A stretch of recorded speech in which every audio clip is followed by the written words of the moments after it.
Welcome to the Hangar Z podcast, brought to you by Vertical Helicasting in partnership with Vertical Valor Plus.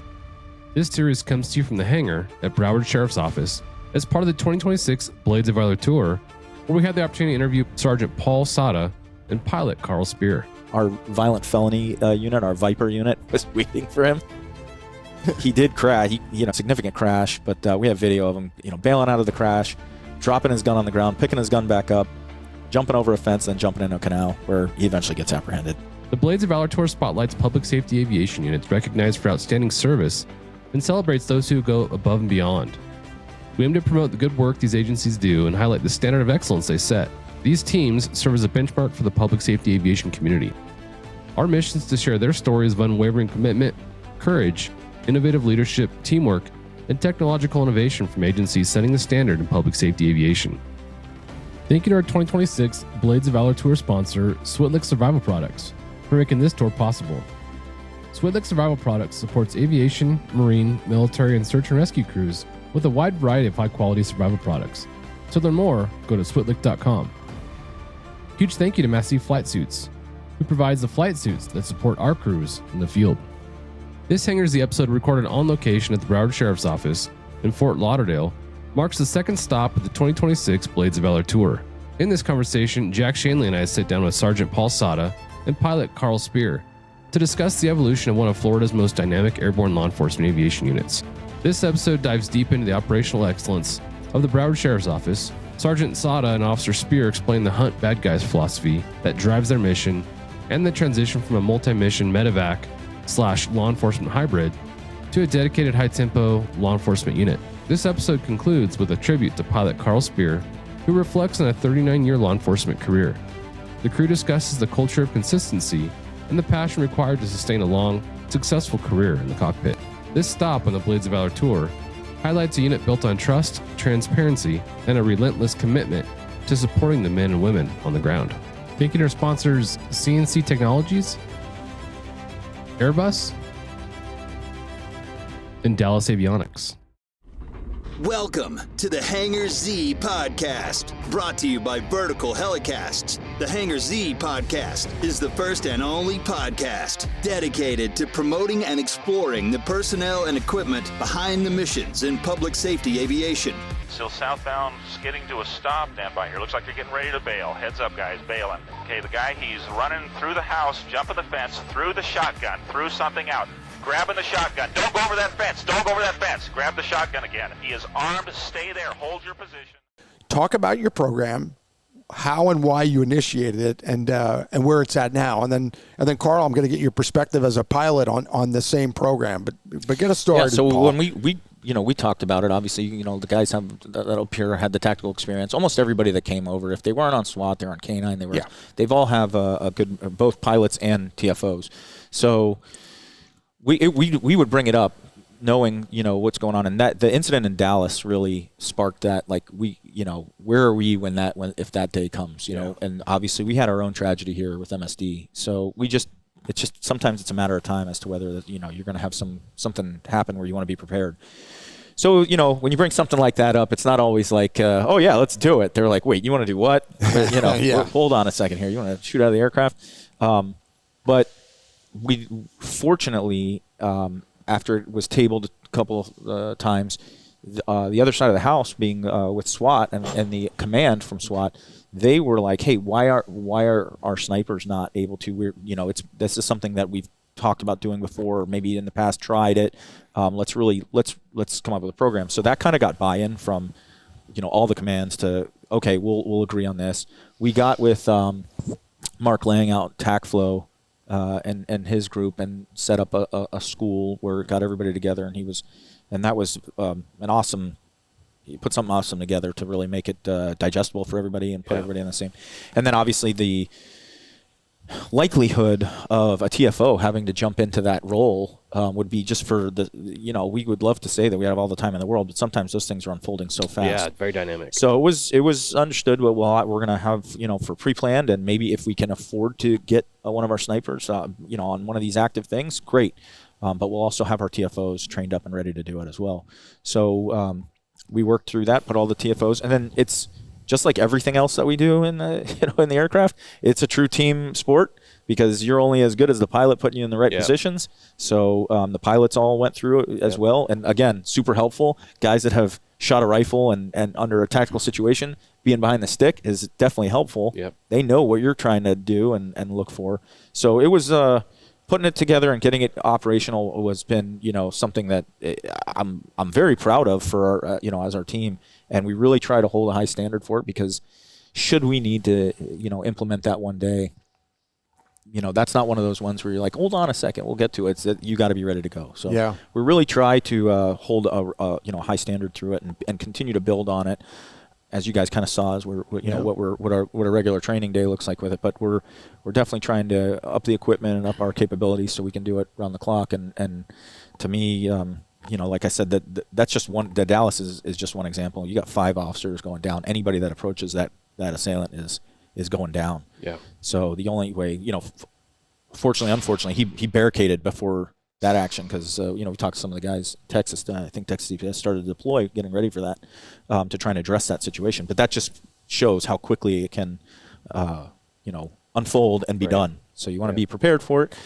So we're proud and love to try to keep building on it. It's always something to keep show, and you don't want to be called upon that day and not be prepared for something like that. That's quarterly quals. Quarterly quals. And on top of the qual, you do a variety of maneuvers at a range out in the middle of nowhere that we were at yesterday. It was really cool. I mean, it has vehicles. It's got long ranges. It's very interesting.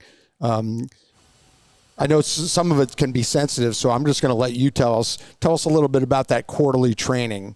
As much as you're comfortable talking about. So we have a bunch of different profiles. Not necessarily get all the specifics of the profiles, but they're different profiles, all moving for our obvious safety. We have one qual from a hover that just puts some on a steel target, make sure you're sighted in good. Everything else is moving, but it's full crew coordination. Your comms with the pilot. The shooter will ask for the profile, the altitude, and the airspeed. And then the pilot's going to do the best they can. They'll usually communicate back. We kind of know going into on the training scenario where the winds are out of, and they're going to tell us kind of where our approach is going to be, whether it's from the north or south, east, west, whatever.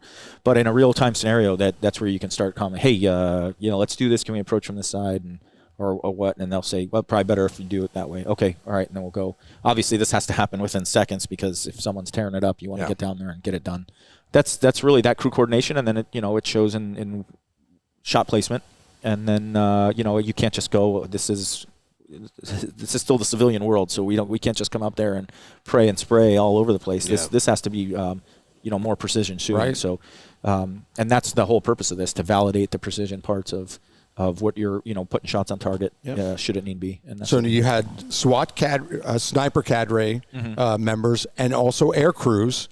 All air crew members go through the quarterly training? Everybody? Everybody, yep. Okay. We actually have to break it up over 2 weeks. Like next Wednesday, they'll be out again. So you go next Wednesday? Yes, sir. Yeah. And it's a qualification. The pilot has to qualify as much as the shooter. That was my next question. Talk about that. Well, so we've dabbled in this a little here and there over the years.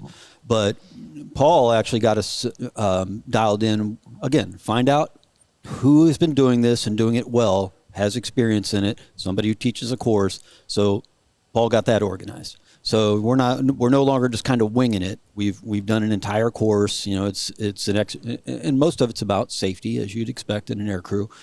A lot of what we do involves positive communications. There's there's no guesswork. We're all on the same sheet of music. We use the same script of things we say as they clear to approach. Cleared hot, that kind of thing. We're positive comms constantly. If I ask a question, he knows he has to answer it back to me, or everything stops.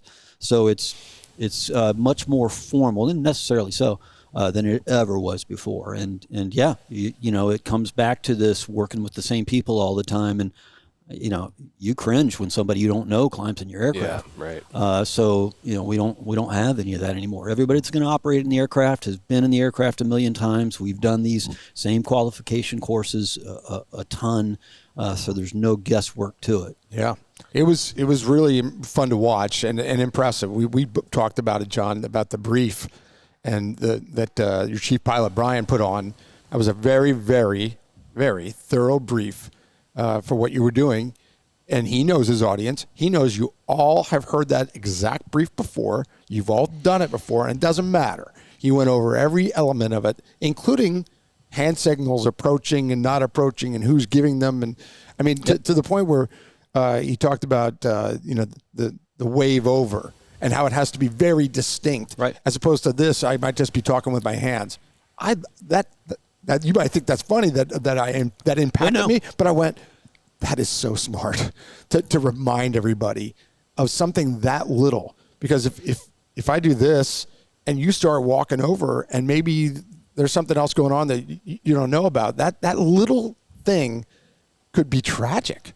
I mean, it could cause a catastrophe. So we were impressed with that. I mean, the overall training was good to see that the variety of things, but the brief really got us talking. You've experienced this. You loved it too. Yeah, no, I think on the conversation of the initiation of the program, what I liked is that you brought someone in from the outside, a consultant, to come in and set the program up. There's so many nuances involved with this program, from the flying side to just the shooting side, and combining the two together. There's so many considerations to be put in place. I think for an agency who might be considering doing this with internal knowledge and institutional memory, I think that's a mistake. Sure. I think you need to bring somebody from the outside in to come in and tell you all the things that you may have not even considered. Agencies like Texas DPS, Henry County Sheriffs, you guys, agencies that have done that, Ontario, we've done that. Hit those agencies up, come up with best practice before you even start, from all the way from policy and procedure to safety practice to briefings. There's so many nuances and things to consider. Talk about the benefits from your perspective of having that outside consultant come in and really set that program up from the foundation. Well, his program has actually done well, and doing, from the instructor background of not just the experience and the tactics, but you also have the liability portion of any time you're teaching something. So he has case law covered. He has some other things from previous incidents that, there's only been a handful throughout the United States where this has ever been utilized. So you want to have all of that bundled and packaged up for anything we do, whether it's training, is all for the liability in the background, to be able to say, where did you get this, how did you come to this decision to do this, or how did you execute this plan? Where did that come from? And so now you have something to lean back on it.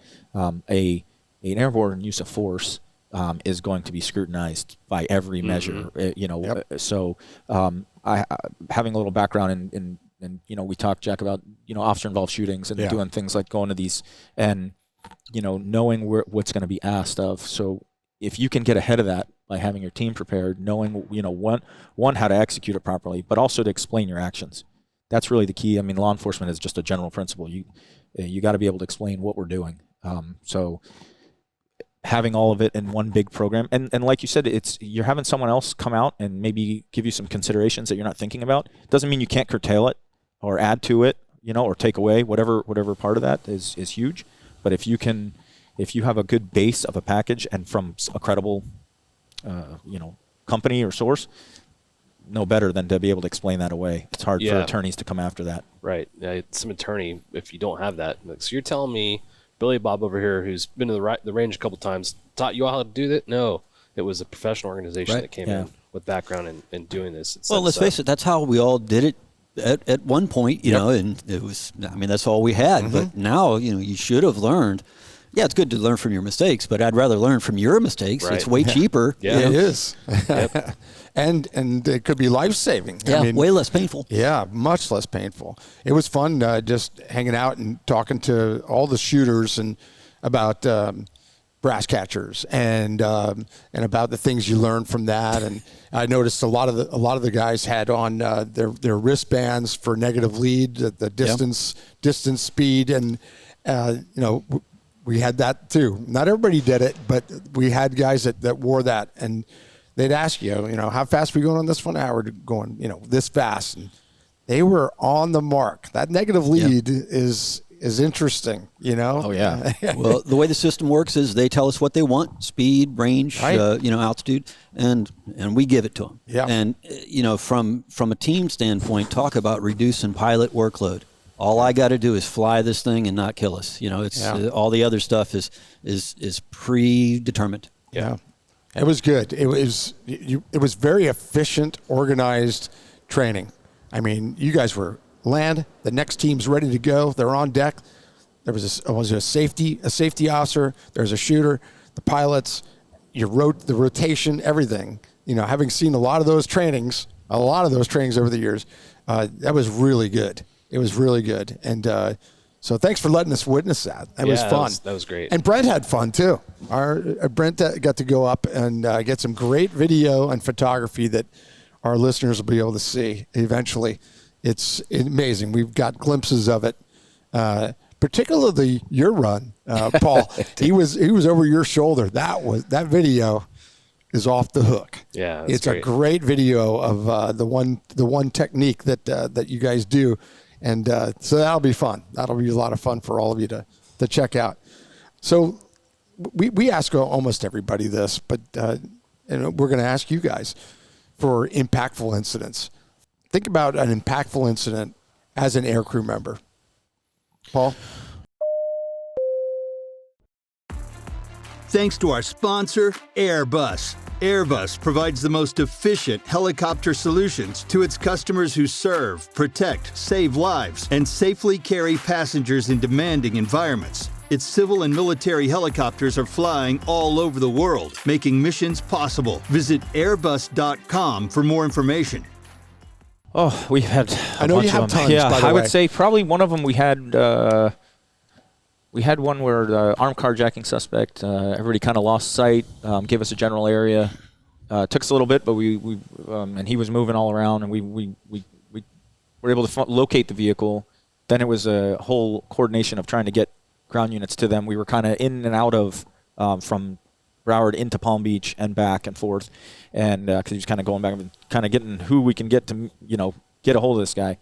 And then while we were following him, he went into a Costco parking lot and tried to carjack someone else, which we got on camera, which was great. But trying to get units there quick enough, and let everyone know. It was like a Saturday afternoon, like 4 o'clock, and this guy's running around with a gun trying to carjack people. And the other factor there is, he's in a Costco parking lot. So this is, talk about ground experience. Do you want to, and Carl talked about enthusiasm, different tones that we use. Do you want everyone to rush that parking lot? There's a ton of people in a Costco parking lot, right? And they're all there. So if guys come in guns a-blazing, or this guy freaks out. So it was optimal to try and get this guy, since he continued to move, to get him out of that parking lot before we start to initiate something. He did, like I said, he tried to carjack someone else. He got a little spooked, got back in the car, took off. Fortunately for us, he came back to Broward County, where our violent felony unit, our Viper unit, was waiting for him. Oh, that's good.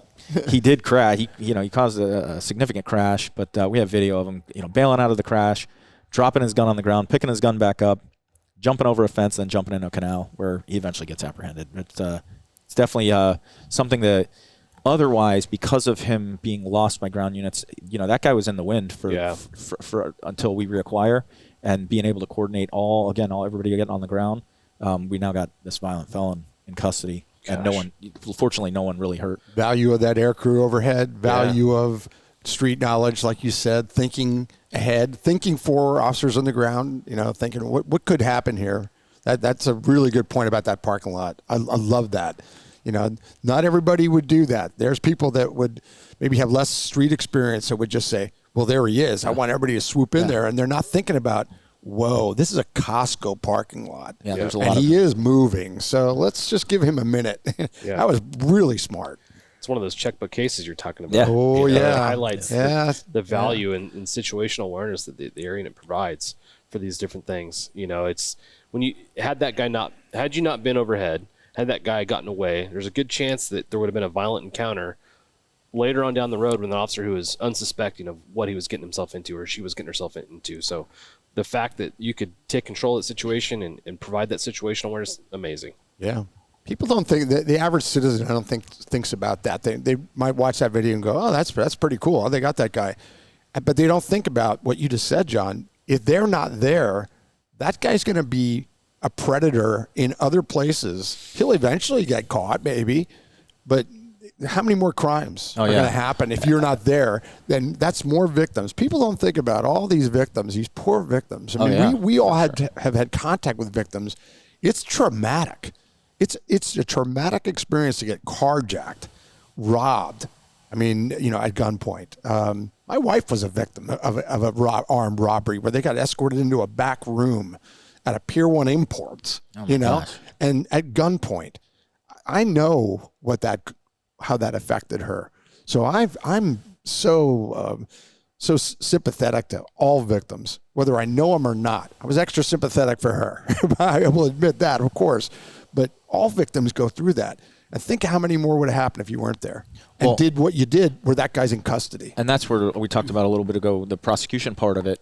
We had another case similar. The first two that came to mind was this, and the one I'm telling you now is that we had a shooting call and out of Pompano, and we ended up getting overhead on some guys that we knew that these were our guys, but I'm sure they heard the helicopter, but I don't think they knew we could see them. It was dark. It was nighttime.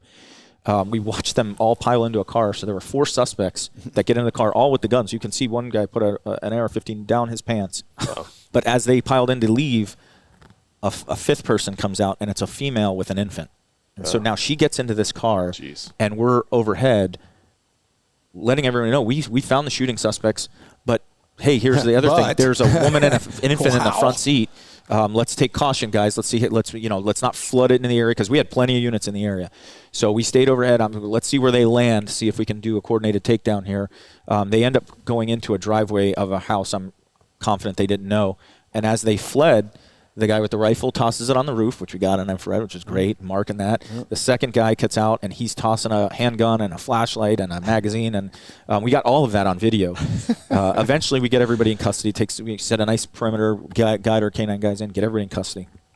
Not only did we were able to call, like you said, call back to the supervisor, hey, check this area. Here's exactly where that should be a gun or something, and we get all that evidence back. But then the guy went, this was his 3rd strike.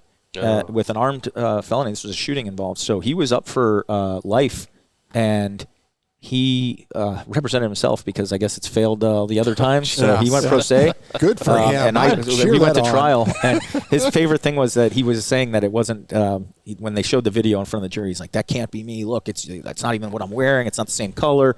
And he was an IR. So he just explained what heat emissivity looks like under IR and explained that was him and that was the only person that was taken into custody in that yard by K-9.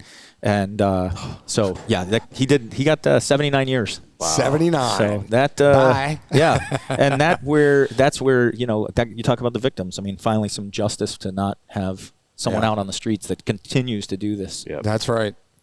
Can't you got a lot of experience here, and you're about to wrap things up. And that's the problem. It all runs together I know after it a does. while. Oh, dude, I can't even tell you how many people come up and say, oh, I remember I was on a K-9 search with you one time. This is what happened. I go, yeah.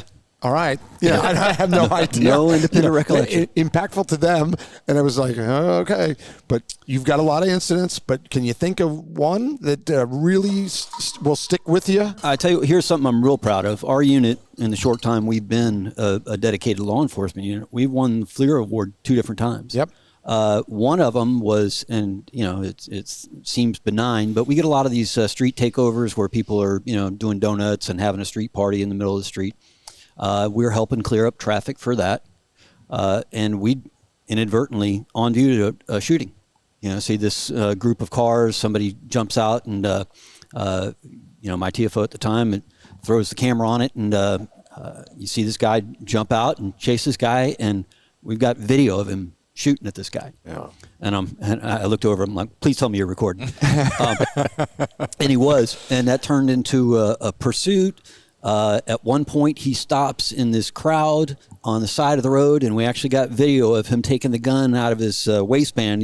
Got a good tight orbit on him. So see the gun coming out of his waistband from inside the car, hands it to a guy on the side of the road. So we're able to get the troops to that guy who he didn't want any part of it, so he threw the gun down pretty quick. The other guy continued on in a pursuit, got him into custody. Nobody got hurt. And luckily, he was a terrible shooter, so he didn't hit the guy he was shooting at. Wow! But that was a good one. We've had so many of those where just things you wouldn't believe. Yeah. Now, obviously, Stoneman Douglas stands out in my mind as the worst. You know, we had a bunch of kids killed, and can't help but affect you. Yeah. What I would tell air crews or any crew, on the ground or otherwise, it emphasized get people to the victim, and I don't care whether it's a burglary or a shooting. It applies to everything. Convince your guys that perimeters catch bad guys, because they do. Us and K9 would be worthless without a perimeter. So most importantly, get the troops to the victim, proper number of people for whatever the threat is, get enough people to the victim, get your perimeter set. And if you did that on every call, you would be able to mitigate people getting hurt. A lot of times agencies, and I've heard it even with us, we get so tied up in setting up a perimeter. Well, has anybody gotten to the victim yet? Yeah, what crime do we have? If any. Yeah, do you have a crime? Right. It doesn't hurt my feelings at all if I'm going there and I see a bad guy run from the scene. Now you've got a cop, real time, not talking through a third party, getting you real information. So that's a big deal. Get to the victim, because, and I use this analogy when I'm talking to cops, when I'm getting my butt kicked, do I want you to set up a perimeter so you can catch a bad guy later, or do I want the troops to come to me? Right. Well, that's how the average citizen feels when they're in their house and somebody's trying to break in. Yeah, I'm not worried about you catching the guy later. I'm worried about you hurting me right now. Yeah. So, get the troops to the victim, get your perimeter set up. And if every call were handled that way, we'd be better at it. Very wise. Very wise advice. No genius, but I'm trainable. I've been doing it for a little while. That's good. Let's as we're starting to wind up here, I do want to touch on this topic because we were lucky enough last year to have Nick Romano on the podcast at APSCON on the floor, and Nick is with Broward, and he is the UAS coordinator for the UAS program, which is part of the aviation unit. So let's talk about that a little bit. Paul, talk about, give us your view on Nick, first of all, because we've talked about this yesterday. We all are similar of this. Nick's something else. But discuss that UAS program, why that's important to be right here in aviation. Yeah, well, Nick is incredible. He ceases to amaze me regularly. He's got such a vast knowledge. Talk about a guy that's networked in, but he's networked in not just by way of like a schmooze kind of guy. His expertise is just acknowledged by so many. Mm-hmm. He was recently selected for this counter UAS program. I told you it was like 70 in the country, and he was one of them. And he's just a wealth of knowledge in that particular field. Yeah. And so when we first, had drones coming around, I don't think anybody was excited about it from the aviation standpoint. We don't want something that's going to, take us out of the sky. That's the number one fear. And two, like, how good could it be? And it takes someone like Nick to come around and see how to timing and educate and show where it can be valuable. I would say that a lot of times it's referred to as an alternative to the aviation units or to aircraft. I think it's quite the opposite. It is a supplement. Mm-hmm. There are things that they can do that they're better suited for in that UAS than the aircraft, and vice versa. Right. We're long range. We can go far. We can keep up. We can stay up. That's great. They're limited on their flight time and their range sometimes, but they are they're quiet. They can get low. They can get in airspaces that we can't always get in. But having someone to know how to integrate that, and again, huge factor is gaining the trust. Gaining the trust of the air crews, gaining to work in sync with them, gaining the trust of the guys on the ground that you're going to be a help and assist, not a hindrance. And Nick has spearheaded that with our program. That being said, once we got that trust and confidence and capabilities, we are able to now have them sometimes on scenes with us where they're doing one thing while we're doing another, independent of us, and it's really proven to be super helpful to where there's hardly a SWAT mission that we don't have a UAS operator, if not multiple on, to include exterior, interior, all the things. So it's a game changer, and all of that, again, mitigating risk and life saving. Yeah, it's huge. We've had, since we've started doing it with the interior, I think just within the last year or so, when we got our drones, we've had multiple times where an armed suspect has shot at the drone inside a house where there was no law enforcement officer, so you don't have to worry. We're getting all the intel. He's shooting the drone, but lives are being saved by doing it. So, talk about how important it is from your perspective. Well, maybe a better way to ask this is: can you imagine having a drone program within Broward Sheriff's Office that isn't part of your aviation unit, where it's at another location and separate, and you don't talk very often. You just kind of show up the same thing.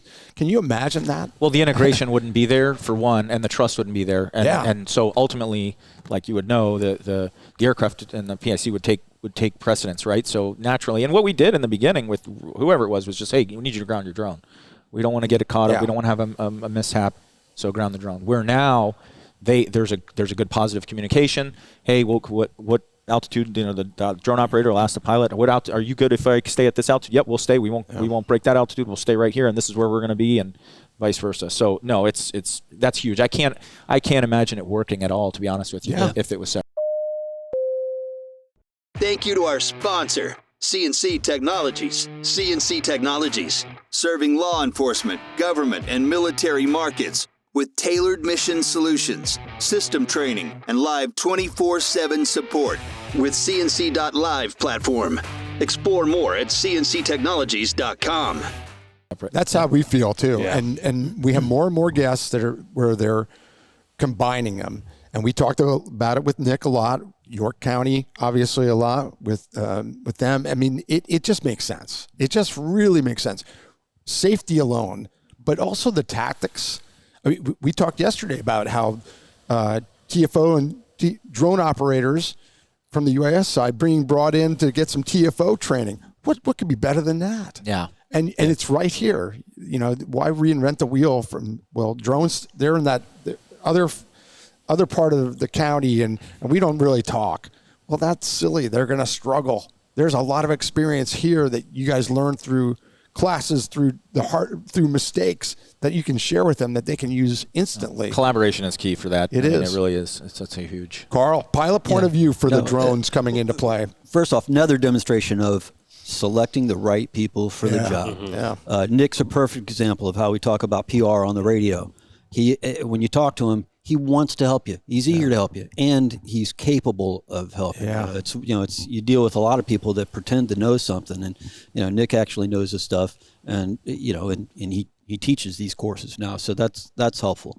From a pilot perspective, yeah, absolutely. Like Paul's saying, it's like us and K9. We complement each other, and that's how the UAVs have become. Where there's on scenes. Obviously, I can't look inside a window and see in a building, and we're able to send these drones places where it'd just be stupid to send even a dog, much less a human. Yeah. So under a bridge, we've had some of those. Yeah. Why don't you go to that bridge? We're not sure. And so. I've gotten in trouble for some of the stuff I've done over the years. and it reminds me of that commercial where, where'd you learn this? I learned it from you. Well, when I was on the road, I saw one of our bosses, she'll remain nameless, but she knows who she is, looked under a bridge, looking for a bad guy. We used to hover and do all kinds of stupid stuff back in the day. And apparently that was already frowned upon when I did it one night. But apparently. So having that ability to do stuff, it's like fire rescue having a hoist. Well, we were still doing rescue operations out in the Everglades with the equipment we have now. We were just having to do stupid things to do it. Mm-hmm. So the drone being able to look under things and drop down low, which is things we don't need to be doing. Yep. Right.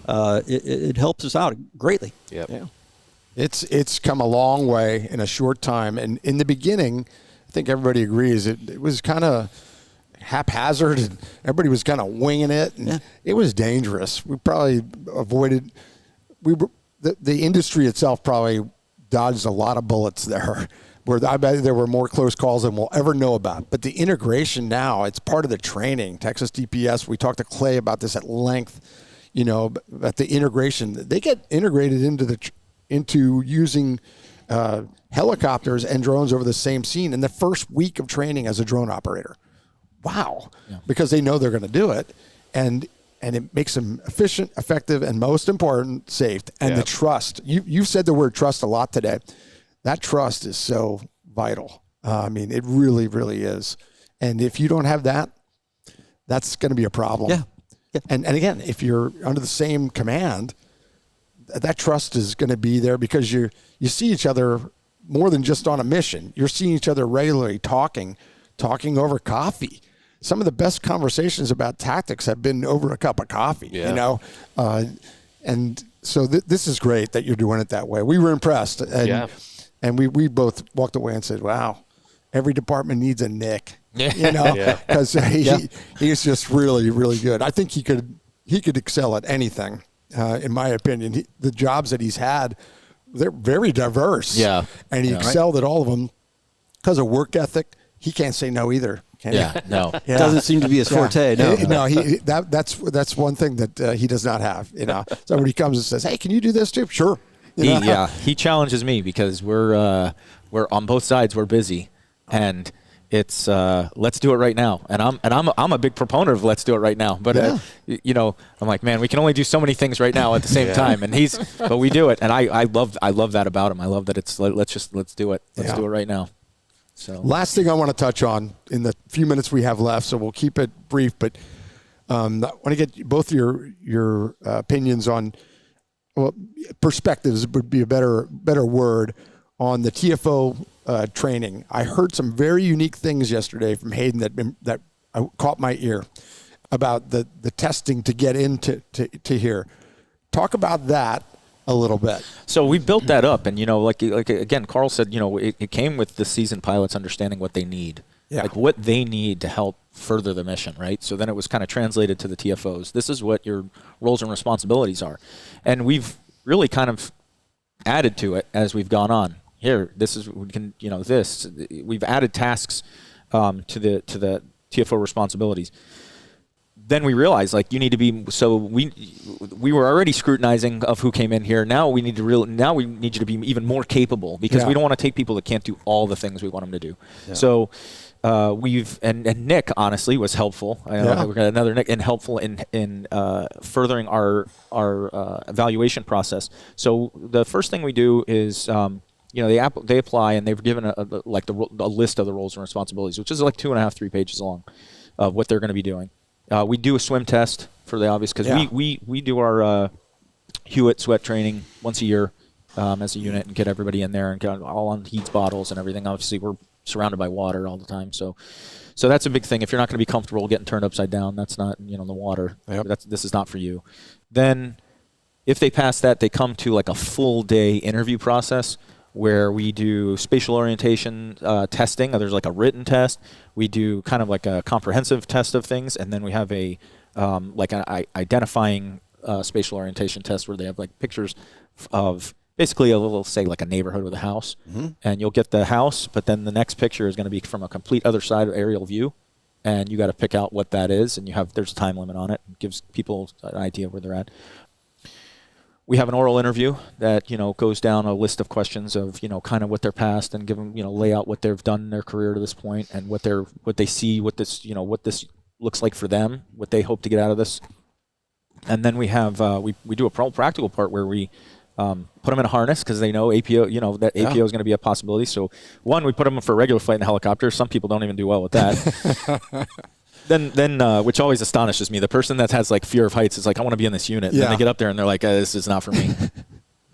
Then if they're that comfortable with that, we put them in a harness, we hang them out the side, make sure they're good with that, do a couple of bank turns just in case they get that. And then lastly, we do we're so integrated with our canine. We do canine transports should we ever need to do them. So the way we have it configured in the in the 125 is, for a patrol transport, we're going to have a handler, maybe two, come in, but they're going to be harnessed and strapped to the outside. So the TFO's job is to handle the dog. So if you're good with getting on your knees, facing to the back of the aircraft to make sure he doesn't come in and get back there with our dog, and our dogs are, big and strong. I mean, they're great, don't get me wrong, but it's not to be, I'm a bigger guy, I can kind of body up the dog on the back, and they're usually pretty good, but you can get tossed around by that dog real quick. And just be scared of them, so... Well, that's another part of it. Put them in there, make sure they're comfortable with that, and doing that. So there's a whole lot of before we even get. And then, should they pass all that, be selected, it's roughly 6 months for them to show that they can have the aptitude to be able to run the camera, the radio. We have a extensive safety checklist that they have to memorize and go through and be checked off by the chief pilot. I saw that list. They have a lot to go through and show, and then performance, and then we have no shortage of calls. So once they get from that observation phase of a couple of weeks, where they're in the back seat, and we start integrating, then we let them have the controller a couple times. Then we kick them up front, and it's kind of that's the shock value of the first time up front gets everybody because there's just some, between the radios and it's a lot. getting everything. And then once they get a little comfortable with that, it's, mission performance and seeing how they can do. And we don't, until they're signed off, there's always a veteran TFO in the back to be able to take over if, things get dicey. I just did I did one eval the other day. I'm like, you know what? I'm going to go up and see how this guy's doing. And the one mission I take, we go into a full officer-involved shooting overhead. And it's going on as we're going. Like, we're just coming into it, and we're going into our first orbit, and I can see the rounds hitting the back glass. And I'm like, don't say anything. Leave the radio clear. He's like, okay. I'm like, just hold it for what you got. And then he did a pretty good job, but it was rapid and quick. And I was quickly to like get him in it, then I didn't. I let him have it, and he did a good job.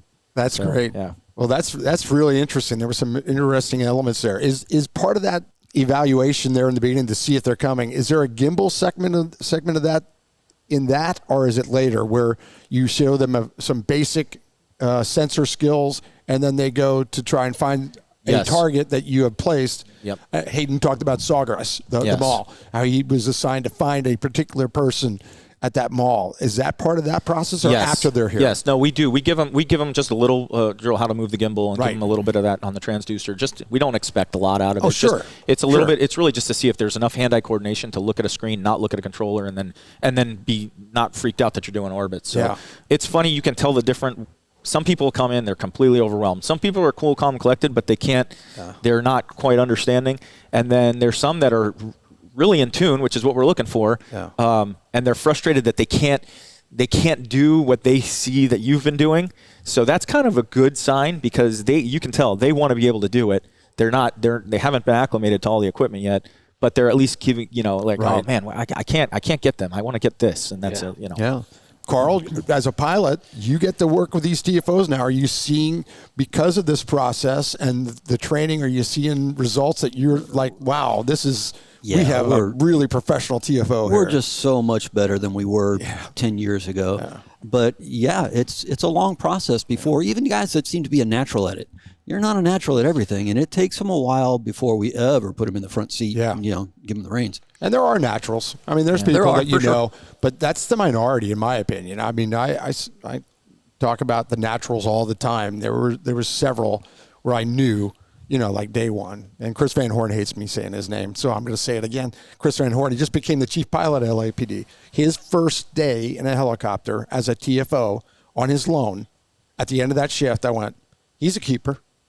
I mean, I never had that happen as a trainer before. Never. It was weeks before I went, maybe, I think so, probably. Yeah. But one day, there are naturals. But most of us humans just get there, and we have to struggle a lot and learn, and you just keep at it. That conversation with Hayden yesterday was wonderful. Yeah. It really was. We wish him the best. And it sounds like things are going well, but he showed us that safety checklist. It's several pages that he's going to be tested on very soon here. Yeah. Without notes, you guys will have it. All right, show me this, show me that, talk about this. What's a brief for a ride along?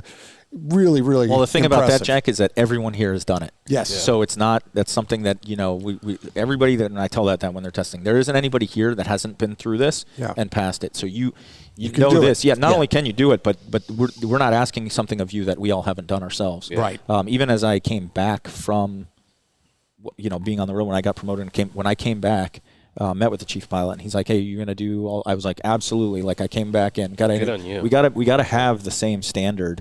When you step out of here for 2 years, granted, I still popped in here and there, but why not have that? We can't justify it later on to not have someone else do it. Let's do all the same thing with the quals, APO.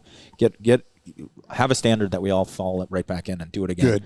But yeah, that's been huge. I tell the guys when they start to get a little frustrated with themselves and they're not performing as well, I was like, here's what you got to try and this is what you're trying to do, right? You're trying to be able to talk about one thing, do something else with your hands, and think about what's next in your brain. If you can do that, you're going to be all right. But that's something that takes mastering. It's not something that you're going to. It's not natural. Yeah, it's not natural. You just don't do that with most things. But that cockpit you do, no doubt. Oh, yeah, good conversation. And all this stuff we're doing, and I learned from some. I'll mess up his name, so I won't even say it. But I like shooting. There's competition shooting. There's competition shooters, the best in the Jared Michalak. I probably screwed up his name, but listen to these kind of people. Anything, and he's big on anything that's not a benefit to your performance, throw it out. So through training, experience, and some trial and error, we know what these guys need to be doing from us to TFOs. And we set up this checklist because it's what needs to be done. It's all catching bad guys is awesome, but without a safety system to make it where you can do that, effectively and not get hurt. I mean, that's the epic deal. Yeah. We definitely, obviously we're here to protect the public and our guys on the ground. But if we kill ourselves doing it, we're not a big benefit to anybody. So that's why we're so meticulous on the safety aspects of what we're doing. And we are sponges. We'll take in, wherever the information comes from. If it's something that helps us benefit our performance, we're not proud. We'll take it and use it. Thanks to our sponsor, Dallas Avionics, who provides innovative products to law enforcement, the Department of Defense, Homeland Security, military, air medical, search and rescue, and special missions operations. Dallas Avionics distributes OEM equipment, including communications equipment, digital audio systems, PA systems, flight tracking, and other mission-critical devices. Visit DallasAvionics.com for more details. Yeah. The last thing I want to touch on before we leave this part of the conversation is a culture piece that I heard as we were talking to TFO yesterday that I really liked. And I'll preface with my experience. As I was going through my TFO training, I was issued a uniform, a name tag, all the stuff day one. And so I never really felt like I had earned certain things. I think pridefully, I wanted to master the skill set of being a TFO. But I think there's something in me that is like, okay, if there's something to work for beyond my own pride, there's value in that, and there's culture pieces in that make the unit great. Talk about some of those culture pieces you guys have and kind of what the mindset is behind that. Yeah. So when we started this thing, the original group came in here. Our unit had transitioned from wearing like tan flight suits to green ones, and the green ones it's more fitting, right? It's just it went with us better. But we had a bunch of old tan flight suits. So when the new guys came in, you can wear Tom's old flight suit or whatever. And we did, right? And we were so excited to be here, we didn't care. It could have been purple. It didn't matter what we were in. So we made a thing, and the initial part of it for the first of us is that no one gets their green flight. So obviously we started ordering our stuff. They ordered our stuff, but we're like, no one gets your green flights. You can't wear our greens, like whatever the pilots and everybody else are wearing, until you've been signed off. So that kind of started it. We all agreed to it, and that was the long term. Eventually, we kind of, those things just faded out. We don't have them anymore, and we weren't buying ones just for that. So we kind of moved to the name tag. You don't get your wings and your name tag until you're signed off, and it's kind of the rite of passage, but it makes it worth earning something. Yep. There's a couple other little pieces of gear that it's really more just shirts and hats and stuff. Yeah. But when you're officially part of the unit, so once you're signed off, you're in. I mean, there's always growth to happen even after that. But you've made it here, and then you have something. So it's something earned, and it makes it makes it that special thing. Not only that, but you tend to not only try hard to earn to get to say that you made it, but you tend to value it after for all that hard work. It's not easy to forget what you did to then become that. So it's not so easy to give up or forget. I mean, it kind of illustrates how you're a part of something bigger than yourself. Yeah. And I think that's great. The culture pieces, I think, is really valuable in these units. So love you guys doing that. It's very unique, and I thought it was really cool. Yeah. Well, we talked about that. It was the first thing we talked about with Hayden. Said, "You're so new, you don't even have a name tag." And he goes, "That's right." Yeah. And then he explained it. I said, "That's how we were too. This got put on by a family member or a loved one." Yeah. I mean, that was a big deal. Right. Yeah, that's a to great get idea. that put on. Yeah, that's a great idea. And it's like with a flyby, right afterward. I mean, that was a big deal to get that on there. I like that stuff too. It also shows kind of the team thing. You're earning your place in this team. That's right. So it is. No one's above the team. That's the really bottom line here. So you're earning your place on this team. Once you've earned a place on this team, that's a solid thing. That's right. And there's only been, there's only been so many pilots here ever, but there's only been, I think now, 8 ever yeah. TFOs in the Yeah, Broward that's right. Sheriff's We talked Office. about that. So now That's- this is going to be like 9 and 10. I'm like, that's ever in the history of the agency. That's a really big deal. Right. Yeah. I mean, it just shows you, So- you know, that you're part of something special, and you earned it, Right. and you earned it, Yep. like you said, and boom, now that goes on, and you go, man, I did, you know, you Sure. just look at that, and that means something. Little things like that mean something. Yep. That's good stuff. Well, I know, you know, Carl wants to go for 3 or 4 hours, but we're gonna a wrap couple up. hours in. We're over 2 hours, and see, I told you we'd go fast. So, John, anything in your wrap up here of what we just did? I love these conversations with guys like you who are passionate about what we're doing, because what we're doing is the greatest job in the world. And to Carl, to hear you talk about your career in a way that you've got the passion, you know, that I'd imagine you had from day one. Oh, you yeah. know, at Yeah. the end of your career. I still like the sound of the helicopter starting up. Yeah, that that's sound so- that turbine makes when the igniter hits. Yeah. That's so inspiring to me, you know. So thank you for both of your commitment to our craft and what we're doing. You guys are elevating the standards of the industry by doing what you're doing. I appreciate that. Well, thanks.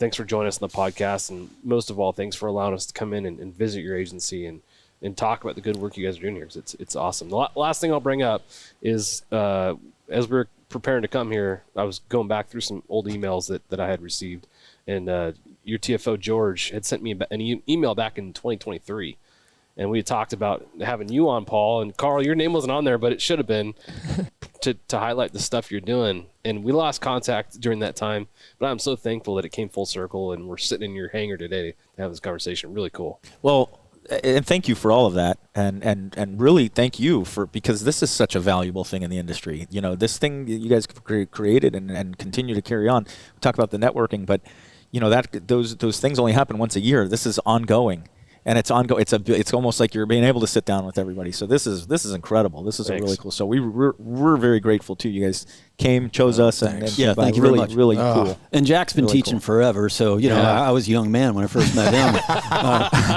What does that say about Jack? We know what it says. You don't say it out loud. It just make me more depressed. That's very Quite nice. an honor. So thank you. It was very Well, honor. Yeah, thanks a lot. We were thrilled that we got to come here and hang out with you guys. I will just add one other thing to John's story.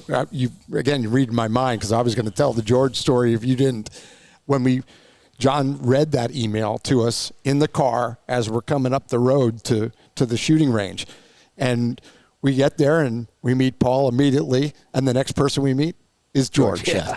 And we tell him that, and he's like, "Oh man!" I said, "John just read your email from years ago now," and here we are. Yeah. we showed up. You know, George is another one like Nick, very passionate, We very could driven. tell. He's been Carl's partner for the majority of the time. He's been a huge part of a lot of the success and growth of the unit. He's been one of our chief instructors for the TFOs as they've come in. So and we're hoping very soon here he gets a transition to the pilot side. Yeah. So Hoping we're for looking him for too. him. Yeah. We could tell that immediately. I mean, we talked to him for 10 minutes and we went, "Oh man, he's a keeper too." I mean, Yeah. you could tell his passion Yeah. and his enthusiasm, and then when he came back from shooting and said, "Hey, you hit anything?" You know, we're messing with him, and what a wonderful guy, and we're just very thankful for him. Kind of got the planted the seed, Yeah. you know, a few years ago, but here we are. We've always had a little and fun. Paul's here. You know, so. We've had a little fun competition for when we first started out for the first 6-7 years.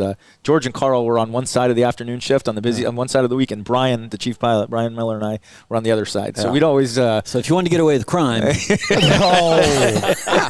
That's so there's always been some healthy competition with the two crews here. Well, it's paying off. You guys are doing great things. Really, really happy to be here. Thanks for, having us and setting all this up for us. And, stop number 2 on the Blades of Valor Tour, just fantastic. We knew it would be, but it's just, oh my gosh. We just don't know till we get there, but we were confident that this tour was going to be good.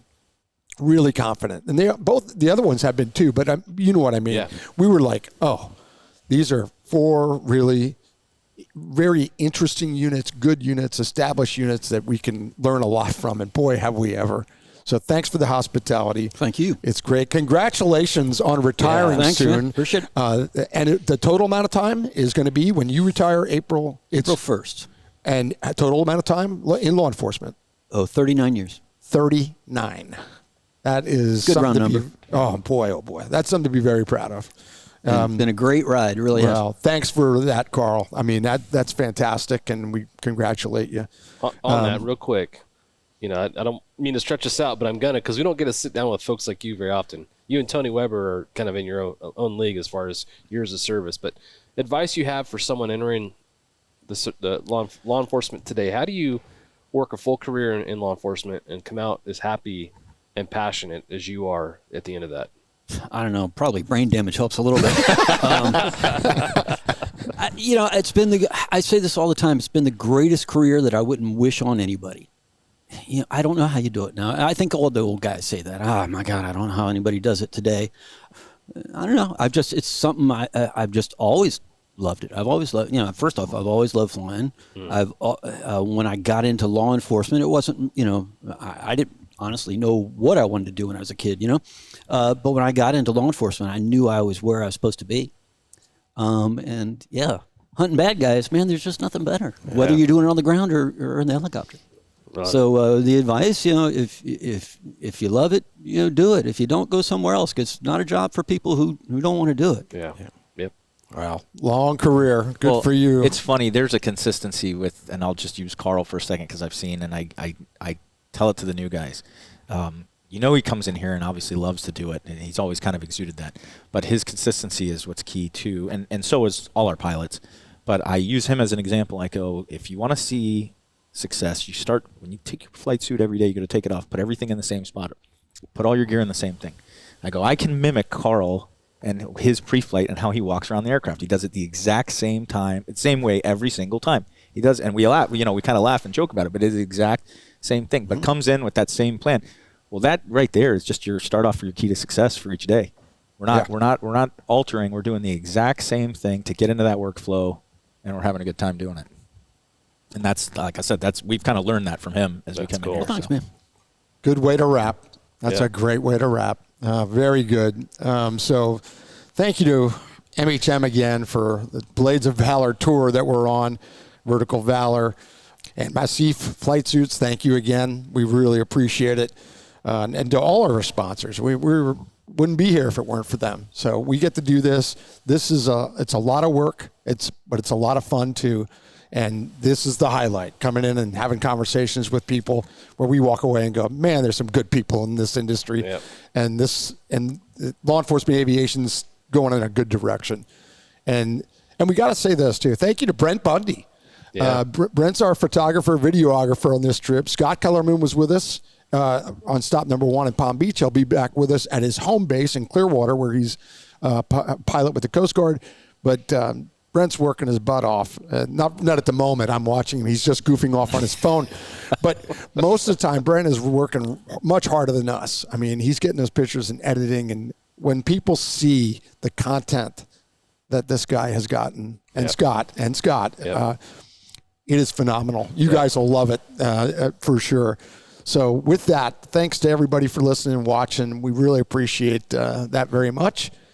And we'll catch you at the next stop. We're heading to Miami-Dade Fire and then Coast Guard for after that. But we'll catch you on the next stop of the Hangar Z podcast. Thanks for joining us for this episode of the Hangar Z podcast. Don't forget to like and subscribe to hear more stories that promote the personnel and equipment behind the missions in public safety aviation. Lastly, stand by for a message after a word from our sponsors. Cheers. Thank you to our sponsor, CNC Technologies. CNC Technologies, serving law enforcement, government, and military markets with tailored mission solutions, system training, and live 24/7 support with CNC.live platform. Explore more at cnctechnologies.com. Thanks to our sponsor, Airbus. Airbus provides the most efficient helicopter solutions to its customers who serve, protect, save lives, and safely carry passengers in demanding environments. Its civil and military helicopters are flying all over the world, making missions possible. Visit airbus.com for more information. Thanks to our sponsor, Dallas Avionics, who provides innovative products to law enforcement, the Department of Defense, Homeland Security, military, air medical, search and rescue, and special missions operations. Dallas Avionics distributes OEM equipment, including communications equipment, digital audio systems, PA systems, flight tracking, and other mission-critical devices. Visit DallasAvionics.com for more details. That wraps up this episode of the Hangar Z podcast from the Broward Sheriff's Office, the second stop in the 2026 Blades of Valor Tour. A special thank you to Sgt Paul Seda and pilot Carl Spear for sharing the story of BSO's evolution into a high-tempo, dedicated law enforcement powerhouse. From their hunt bad guys philosophy to the culture of consistency that Carl's modeled over his remarkable 39-year career, this unit truly sets the benchmark for excellence in public safety aviation. The stories of unwavering commitment and innovation we heard today are exactly why we launched this tour. We want to extend our deepest gratitude to our 2026 Blades of Valor Tour sponsor, Switlick Survival Products. Their high-quality gear supports the aviation and search and rescue communities every day. Learn more about their mission at switlick.com. We also want to thank Massif for their continued support and for providing the flight suits that keep our team mission ready while on the road. Without these partners, sharing these stories would not be possible. To see more content from this stop and follow the rest of the tour, visit verticalmag.com/Blades of Valor.